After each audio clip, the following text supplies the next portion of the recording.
আমি আসলতে কোনবিলাক মানুহক সন্মান কৰিব লাগে আপোনালোকে জানেনে? যদি নাজানে এই ভিডিঅ'টো আপোনালোকৰ বাবে।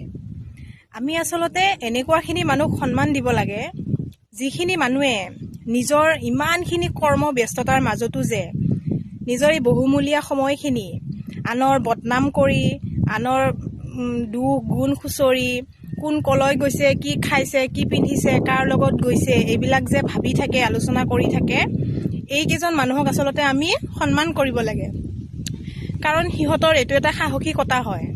ইমানখিনি কৰ্মব্যস্ততাৰ মাজতো যে তেওঁলোকে নিজৰ ইমানখিনি বহুমূলীয়া সময়খিনি যে আনৰ কাৰণে যে বৰবাদ কৰে, খৰচ কৰে, এইটো এটা কম টেলেণ্ট নে?